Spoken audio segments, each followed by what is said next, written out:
បាទជំរាបសួរបងប្អូនទាំងអស់គ្នាថ្ងៃនេះខ្ញុំមកនិយាយអំពីលម្អិតរឿងគ្រោះទឹកជំនន់នៅប្រទេសថៃដែល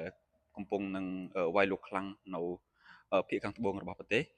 អឺមែនទែនទៅទឹកជំនន់នេះគឺវាកើតឡើងនៅភាគខាងត្បូងរបស់ប្រទេសថៃដែលរងផលប៉ះពាល់ទាំងអស់មានចំនួនប្រហែលជា10ខេត្តហើយលេចលង់ខ្លាំងបំផុតគឺខេត្តមួយឈ្មោះថាខេត្តសង្ខ្លាខេត្តនោះគឺជាប់នៅទៅនឹងប្រទេសម៉ាឡេស៊ីបាទ តាមការបកស្រាយរបស់ពលរដ្ឋបានន័យថាអឺតាមអ្វីដែលពលរដ្ឋបានប្រាប់ទៅអ្នកសារព័ត៌មានគឺដំបូងឡើយទឹកជំនន់នោះវាបណ្ដាលកើតឡើងដោយសារទឹកភ្លៀងហើយបញ្ហានេះអាជ្ញាធរមូលដ្ឋានក៏បានប្រាប់ពលរដ្ឋថាមិនចាំបាច់ភ្ញាក់ផ្អើលអ្វីទេអឺព្រោះទឹកភ្លៀងនេះវាបន្តិចវាក៏ស្រកទៅហើយក៏ប៉ុន្តែក្រោយមក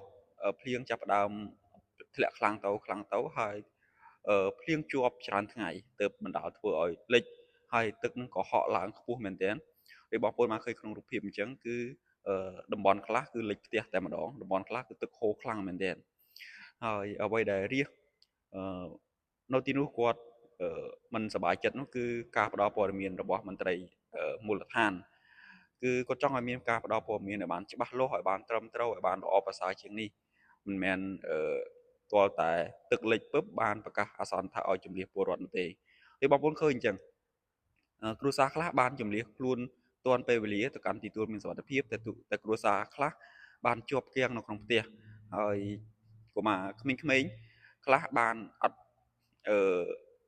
អត់មានអីញ៉ាំខ្លះក៏បានជួយពួកយើងដឹងស្រាប់ហើយថានៅពេលដែលមានបញ្ហាមួយវាមិនមែនការជំនួយនឹងវាអាចបានទៅស្រោចស្រពទាំងអស់ទេក៏ប៉ុន្តែជាយ៉ាងណាក៏ដោយអាជ្ញាធរក៏ព្យាយាមជួយទៅតាមលទ្ធភាពដែលអាចធ្វើបាន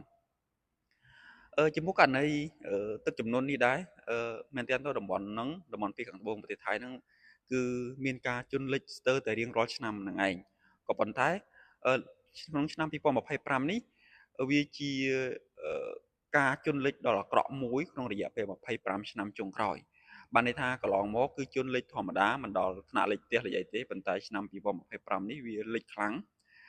មែនទែនរហូតដល់លិចផ្ទះសម្បែងរបស់ពលរដ្ឋជំនះខ្លួនមិនទាន់ព្រោះវាឡើងខ្លាំងពេកក៏ដូចជាភ្លៀងវារំអុកមកច្រើនថ្ងៃផងនិងភ្លៀងខ្លាំងផងទើបបណ្ដាលឲ្យអឺប្រហែលជា10ខេត្តជាងហ្នឹងគឺលិចលង់ខ្លាំងមែនទែន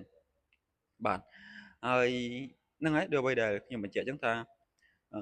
មកទល់នឹងពេលនេះអ្វីដែលពលរដ្ឋមិនសប្បាយចិត្តបំផុតគឺការផ្ដល់ព័ត៌មាន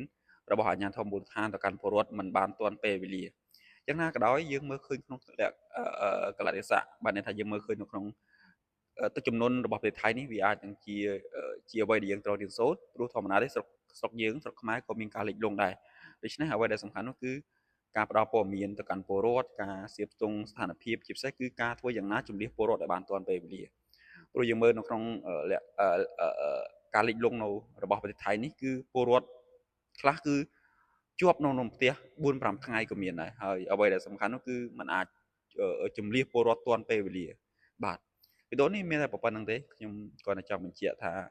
ករណីជនលង់នៅភាគខាងត្បូងប្រទេសថៃនេះគឺបណ្ដាលមកអំពីទឹកភ្លៀងហើយខេត្តដែលរងប៉ះពាល់បំផុតនោះគឺ